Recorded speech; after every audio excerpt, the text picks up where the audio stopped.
السلام عليكم ورحمة الله وبركاته.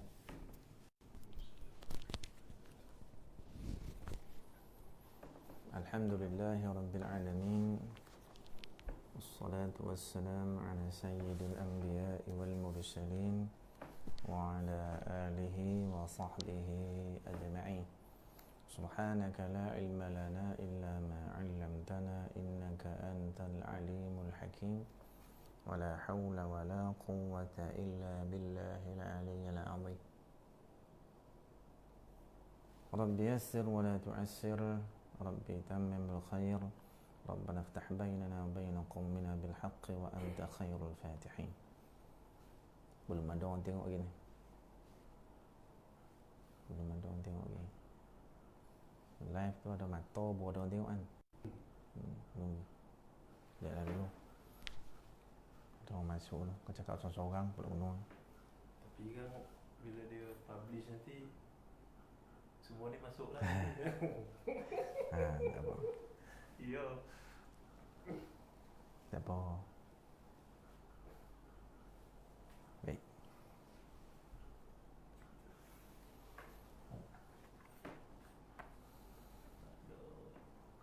InsyaAllah kita menyambung perbahasan berkait dengan ilmu dan para ulama serta kelebihan-kelebihan daripada menuntut ilmu agama, ilmu syariah. Ini kita menyambung hadis berkaitan dengan kelebihan daripada menuntut ilmu, ketinggiannya berbanding dengan kemewahan dan ketinggian dunia yang sebenarnya tidak tinggi. Baik.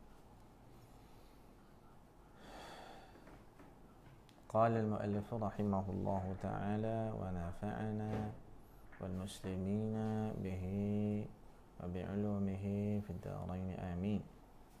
عن أبي هريرة رضي الله تعالى عنه قال سمعت رسول الله صلى الله عليه وسلم يقول الدنيا ملعونة ملعون ما فيها إلا ذكر الله تعالى وما والاه وعالما ومتعلما. Daripada Abi Hurairah radhiyallahu taala anhu katanya, aku mendengar Rasulullah sallallahu alaihi wasallam bersabda, dunia dan isinya adalah terkutuk, dan terkutuk juga dunia adalah terkutuk dan terkutuk juga apa yang ada di dalamnya. Maknanya dunia dan isinya terkutuk di sisi Allah.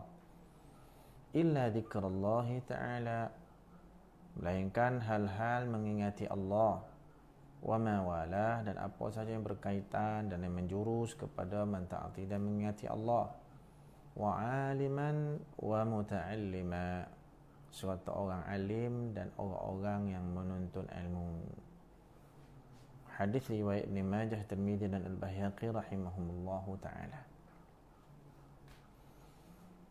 Baik, jelas daripada hadis Rasulullah sallallahu alaihi wasallam menyebut dunia tidak ada lebihnya di sisi orang-orang yang matlamat hidupnya untuk mencari kebahagiaan akhirat, melainkan dunia yang dijalani, kehidupan yang dijalani dalam dunia ini tidak lain hanya mencari bekal sahaja untuk akhirat.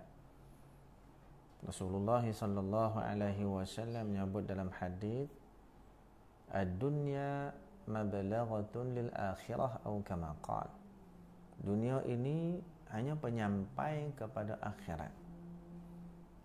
Yang kita cari, walaupun yang disebut dalam hadis dunia itu terkutuk apabila kita jadikan dia sehingga membelakangkan Allah, Rasul, dan juga perkara-perkara yang dituntut oleh kedua-duanya untuk kita cari dapat kebaikan dunia dan akhirat. Dalam hal ini Allah Subhanahu wa ta'ala menyebut di dalam Al-Quran, i'lamu annamal hayatud dunya la'ibun wa lahwun wa zinatun wa tafakhurun bainakum wa takathurun fil amwali wal awlad. ketahuilah oleh kamu wahai manusia bahawa kehidupan dunia ini hanya berkaitan dengan la'ibun, permainan, walahwun, kelalaian, wazinatun, perhiasan, watafakhurun bainakum, dan untuk dibangga-banggakan di antara kamu atau satu sama lain, watakathurun fil amwali wal aulad, dan matlamat untuk memperbanyakkan harta dan anak pinak. Maka di situ kita boleh faham daripada urutan yang disebut oleh Allah Subhanahu wa taala. Yang pertama itu dia kata la'ibun, permainan, walahun, kelalaian. Kenapa? Inilah ciri utama dunia, melalaikan kita, melekakan kita, menjauhkan kita daripada kebaikan, menjauhkan kita daripada kebenaran dan seumpamanya. Kemudian datang hadis itu menyebut wazinatun, zinah, perhiasan.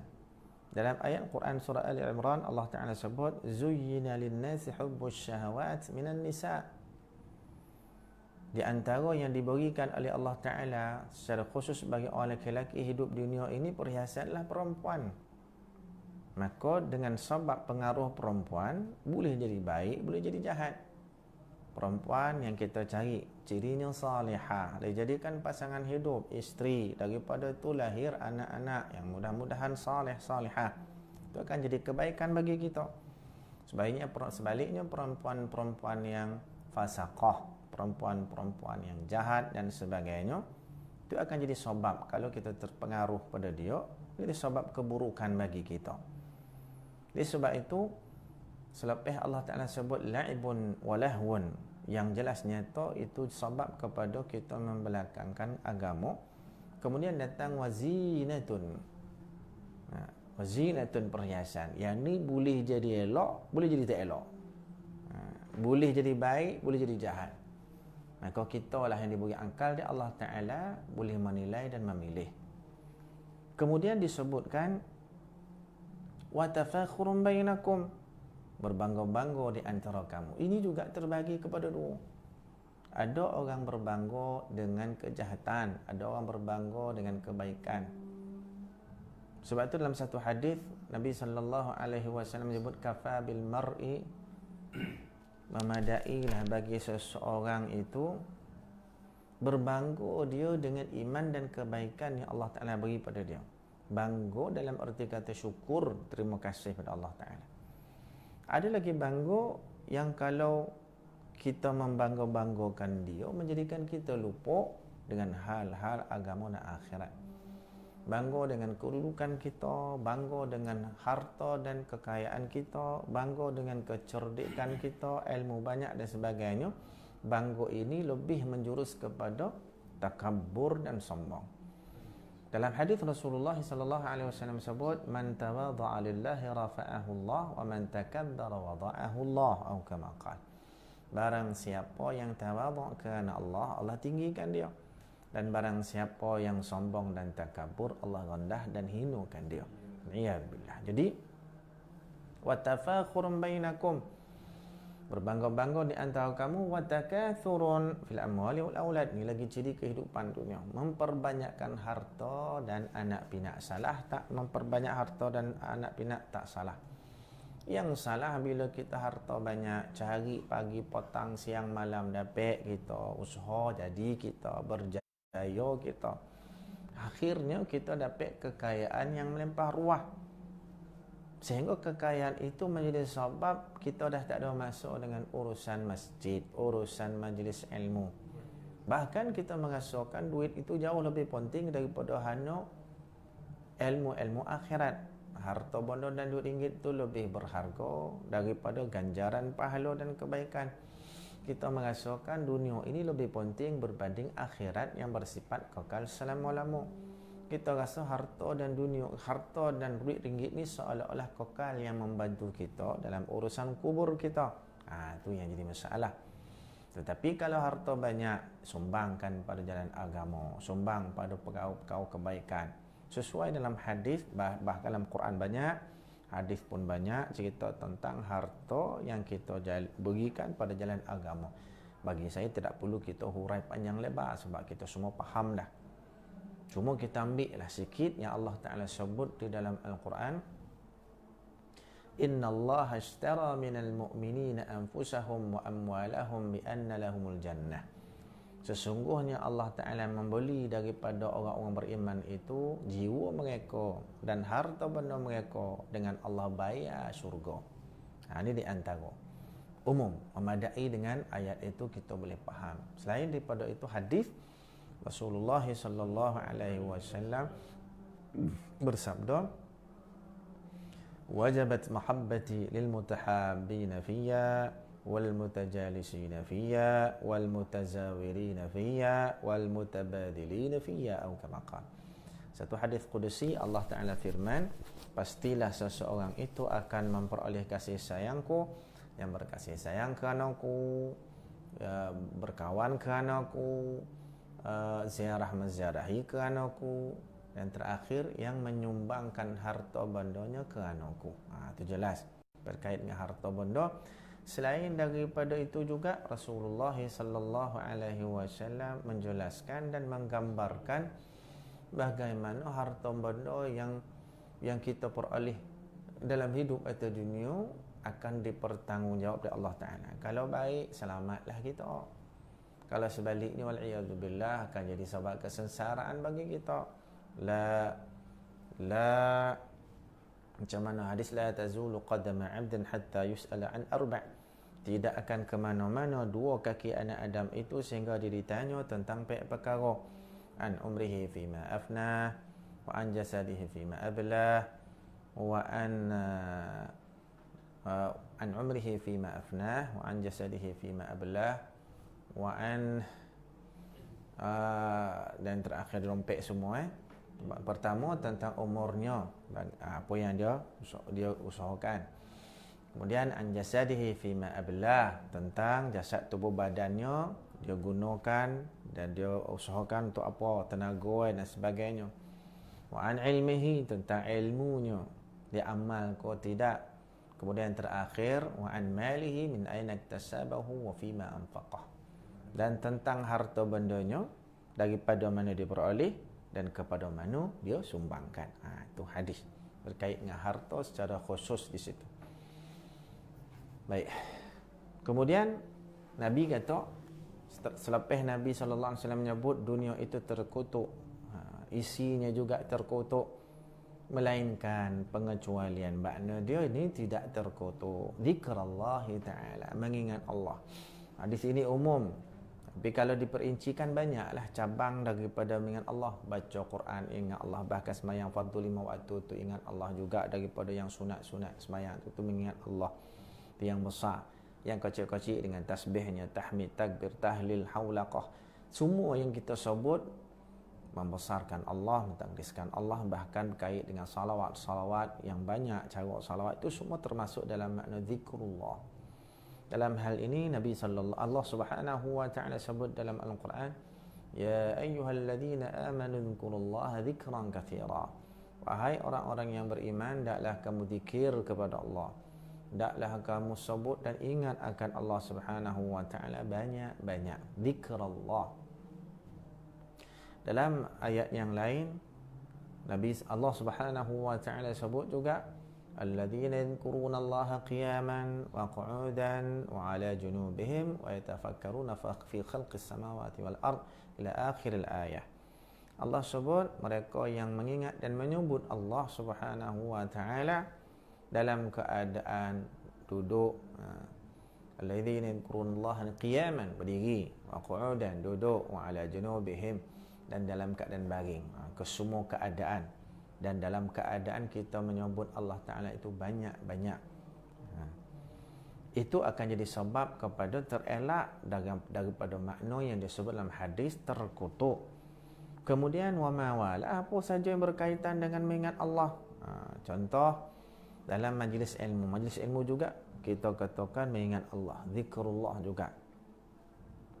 Mungkin kita tidak secara langsung berada dalam majlis itu, tetapi kita juga berkait dalam majlis itu umpama kita menyediakan tompek, kita memberikan bahagian duit kita supaya majlis berjalan dengan lancar, kita menyediakan makanan bagi penuntut ilmu dan tok-tok guru. Kita mungkin tidak duduk dalam majlis ilmu tu dikarenakan kesibukan menyediakan prasarana yang disebut tadi ni. Maka kita juga terkait dengan perkara kemuliaan itu. Wa ma wa'ala, apa yang berkait dengannya, yang menjurus kepadanya, itu semua mendapat bahagian daripada kebaikan-kebaikan yang disebut zikrullah. Begitu juga aliman wa muta'alliman, ini secara khusus. Tadi hadis ada khusus, ada umum. Khususnya aliman, orang alim yang menyampaikan agama, menyampaikan ilmu, wa muta'alliman, dan penuntut ilmu. Dalam hadis yang lain Rasulullah sallallahu alaihi wasallam menyebut innal alima wal muta'allima syarikan fil khair atau kama qala. Orang alim yang menyampaikan ilmu dan murid yang menuntut ilmu, kedua-dua ini sama berkongsi kebaikan. Begitu juga dalam hadis yang lain Nabi sallallahu alaihi wasallam menyebut man ghada ila masjidin, siapa yang berpagi-pagi keluar ke masjid la yuridu illa an yata'allama khairan atau ya'lamahu, dia tidak berkehendak yang lain melainkan untuk menuntut ilmu ataupun mengajar ilmu kepada orang lain. Mana tok guru keluar di masjid, mana masjid ni khusus lah. Kalau tak masjid pun mungkin surau, mungkin dewan ke, mungkin madrasah ke, pondok ke, ataupun rumah-rumah persendirian yang menganjurkan majlis-majlis ilmu ni semua termasuk. Ke sana, pergi ke lokasi itu semata-mata pertama untuk menuntut ilmu. Menuntut ilmu tu dah tentu ada gurunya, nombor dua termasuk dengan gurunya, dan tidak berkehendak melainkan hanya untuk menyampaikan ilmu, dan satu lagi untuk menuntut ilmu. Maka Nabi sallallahu alaihi wasallam menyebut mereka akan memperoleh ganjaran haji yang sempurna.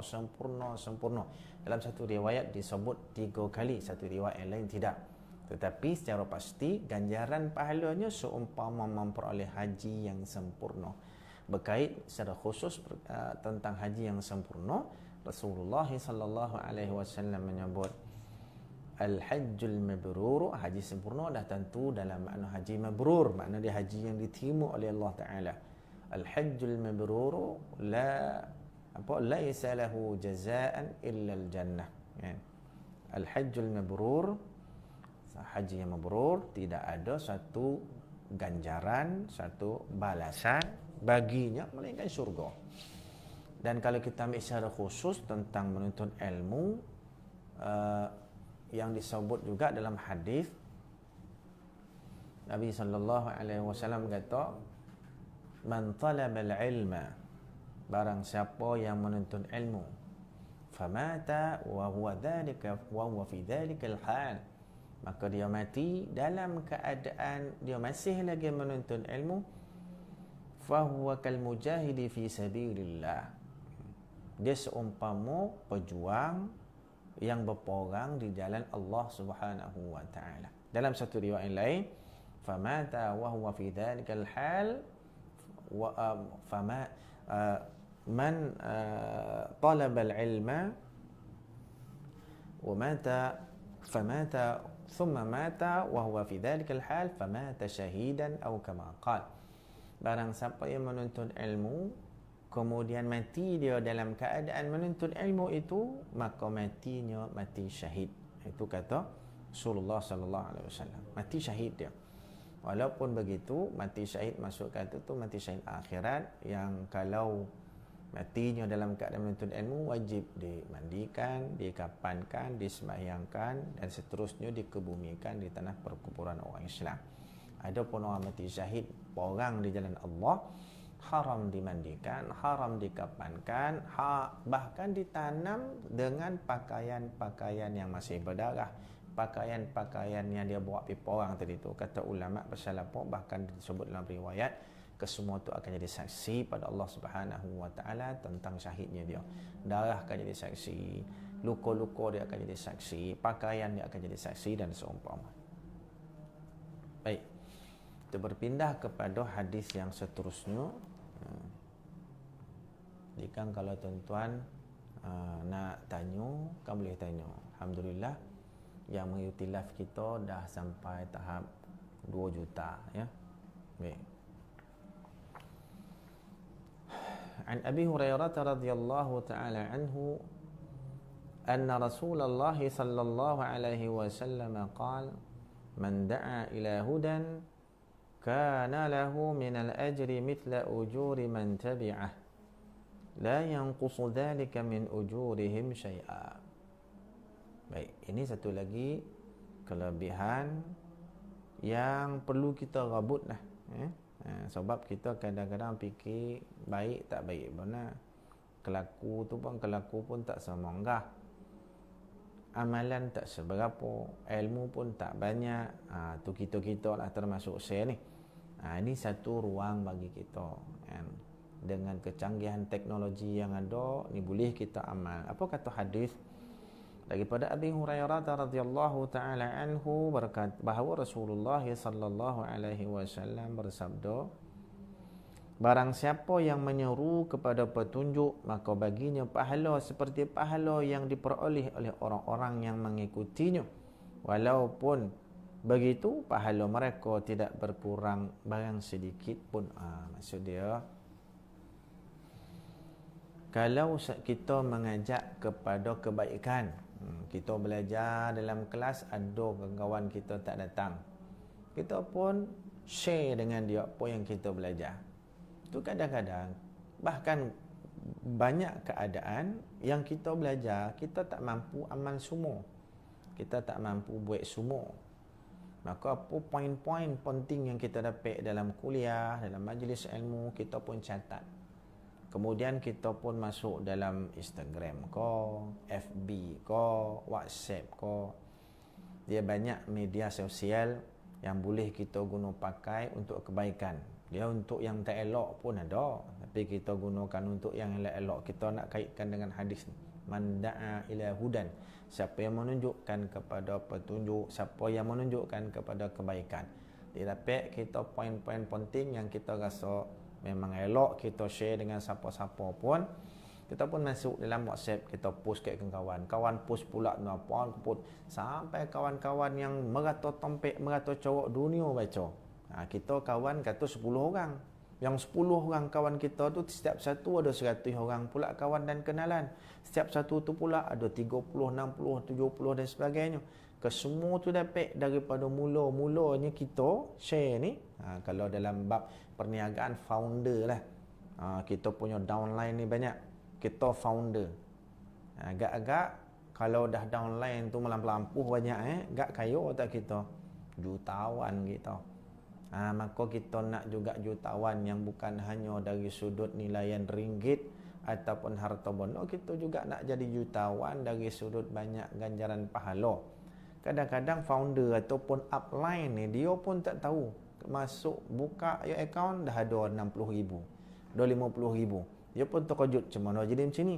Dia pun cek, downline banyak, downline buat kerja elok, downline promosi, downline dia maintain perniagaan dan sebagainya. Begitulah kita cari downline kita dengan cara macam ni. Ataupun mungkin dengan cara-cara yang lain yang secara pasti kita boleh menyebarkan kebaikan yang kita dapat untuk dikongsikan bersama dengan orang lain. Mudah-mudahan orang lain boleh buat secara lebih sempurna berbanding kita. Kita pun usaha nak buat juga. Katakan daripada yang kita sebar dan kita share tu ada 10 benda. Nampak gaya yang mudah kita nak buat, adalah 3. Ataupun mungkin belum ada satu lagi yang kita mampu. Kita usaha nak buat, ni boleh buat, belum start lagi. Adapun orang yang kita sharekan bersama tadi ni, dapat malam tu dah start dah. Dapat tak ke kita?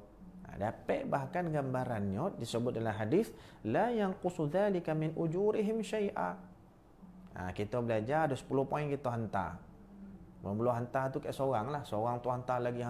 Katakan dah ada 1,000 orang dapat dalam tempoh sehari. Kesemua tu beramal dengan apa yang kita share. Dan setiap satu dapat 100 ganjaran. 100 kali 1,000, 100,000 untuk permulaan. 100,000 yang dia orang buat jumlah kumulatif ni, betul tak sebut kumulatif? Betul lah tu kan. Jumlah terkumpul semua daripada 1,000 orang tadi ni, setiap satu 100 markah kita buat macam tu lah, umpama boleh mudah boleh faham. Kesemua tu dapat kat kita. Padahal kita duduk atas kerusi je. Dapat kat kita sebab niat kita tadi ni ikhlas. Kita nak nyebarkan perkara kebaikan. Itulah di antara itu kebaikan daripada kita dapat ilmu. Man da'a ila hudan kana lahu minal ajri. Bagi dia ada kebajikan, ganjaran pahala mithla ujuri man tabi'ah, seperti mana ganjaran pahala orang yang ikut daripada apa yang dia sampaikan tadi itu. Dan yang qusudalika min ujurihim syai'a, sikit pun tak kurang. Berapa banyak ganjaran pahala yang orang tu dapat, kat dia sikit pun tak kurang. Baik. Hadis yang terakhir, hadis yang ketiga kita baca malam ni, hadis yang terakhir. An Abdullah bin Amr radhiyallahu ta'ala anhuma. Sebab ni anak kepada Amr bin al-As. Abdullah ibn Amr ibn al-As radhiyallahu ta'ala anhuma. Qala Rasulullah sallallahu alaihi wasallam, al-ilmu thalatha, ayatun muhkamah, aw sunnatun qa'imah, aw fariidatun 'adilah, wa ma kana siwa dhalik fa huwa fadlun. Daripada Abdullah bin Amr bin al-As radhiyallahu ta'ala anhuma, katanya Rasulullah sallallahu alaihi wasallam bersabda, pokok agama itu bersumber daripada 3. Ni asas pada ilmu syarak. Pertama, ayatun muhkamah, ayat Quran dengan ayat-ayat hukum, ayat-ayat fakta. Bagi satu bab, contoh pencuri lelaki macam perempuan potong tangannya, itu tak ada takwilan lah. Itu ayat muhkamah, ayat hukum kan. Selain daripada tu, az-zaniyatu waz-zani fajlidu kulla wahidatin minhuma mi'atal jaldah.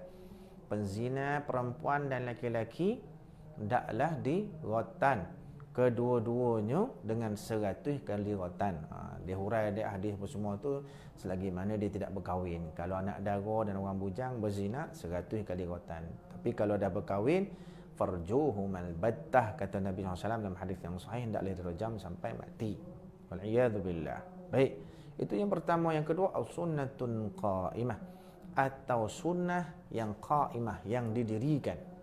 Sunnah qa'imah yang dilaksanakan, yang disampaikan kepada kita. Maksud dia sunnah yang sahih sampai kat kita, yang pasti, yang Rasulullah sallallahu alaihi wasallam sampaikan, amalkan, beritahukan kepada kita. Au fariidatun 'adilah, atau fardu, kefarduan yang lurus, yang diberi oleh Allah Subhanahu wa taala, kan? Semua yang disampaikan kepada kita daripada perkara-perkara agama, atau perkara yang membawa kita kepada jalan yang lurus. Seperti mana juga kita minta setiap hari di dalam salat, sekurang-kurangnya 5 waktu tu, kalau setiap satu rakaat berapa belas rakaat, setiap satunya kita mohon pada Allah, ihdinas siratal mustaqim, tunjuk kami jalan yang lurus. Wa ma kana siwa dzalika fa huwa fadlun. Selain daripada 3 perkara tadi itu adalah kelebihan, benda-benda sunat, benda-benda yang seolahnya kalau kita tak tahu, taklah menjadi masalah besar. Kalau tahu, itu lebih bagus. Hidup kita akan jadi lebih terbimbing. Dalam hal ni, perkara agama tak apa pun lah. Yang fardu dah tentu, yang sunat-sunat kita ambil tahu. Jangan dipandang lekeh, dipandang rendah, remeh dan sebagainya. Dalam hal ni Rasulullah sallallahu alaihi wasallam beritahu, la tahqiranna minal ma'rufi syai'an. Janganlah kita merendah-rendahkan perkara baik dalam agama ni satu apa pun. Kalau asal kamu tu baik, apalagi kita tahu sumbernya daripada Quran ataupun hadis, maka jangan dipandang rendah, jangan dipandang lekeh. Kalau kita nak buat, kita buat. Kalau tak mampu buat, maka kita tinggalkan dan kita buat yang mampu-mampunya. Dalam satu hadis Rasulullah sallallahu alaihi wasallam menyebut, apa yang ma amartukum bi syai'in fa'tu minhu mastata'tum wa ma nahaitukum anhu fajtanibuh aw kama qala. Apa yang aku perintahkan kepada kamu laksanakanlah, dan apa yang aku togah kamu daripadanya jauhilah. Jauhilah. Perintah Allah dan Rasul itu secara umum terbagi pada dua, satu namanya wajib, satu namanya sunat, dan togahan daripada syarak itu juga adalah dua. Secara umumnya pertama disebut haram, yang nombor dua dikatakan makruh. Baik tuan-tuan perempuan yang rahmati Allah Subhanahu wa taala, mudah-mudahan apa yang disampaikan memberi manfaat kepada kita semua, dan yang baik itu kesemuanya daripada Allah, kurang daripada kelemahan diri saya sendiri. Aqulu qawli hadha, sebab soalan pun tak ada, tak apa, nanti kita sambunglah kemudian hari. Aqulu qawli hadha wa astaghfirullahal azim li wa lakum, wa sallallahu ala sayyidina wa maulana Muhammad wa ala alihi wa sahbihi wa baraka wa sallam. Wassalamu alaikum warahmatullahi wabarakatuh. Wallahu a'lam.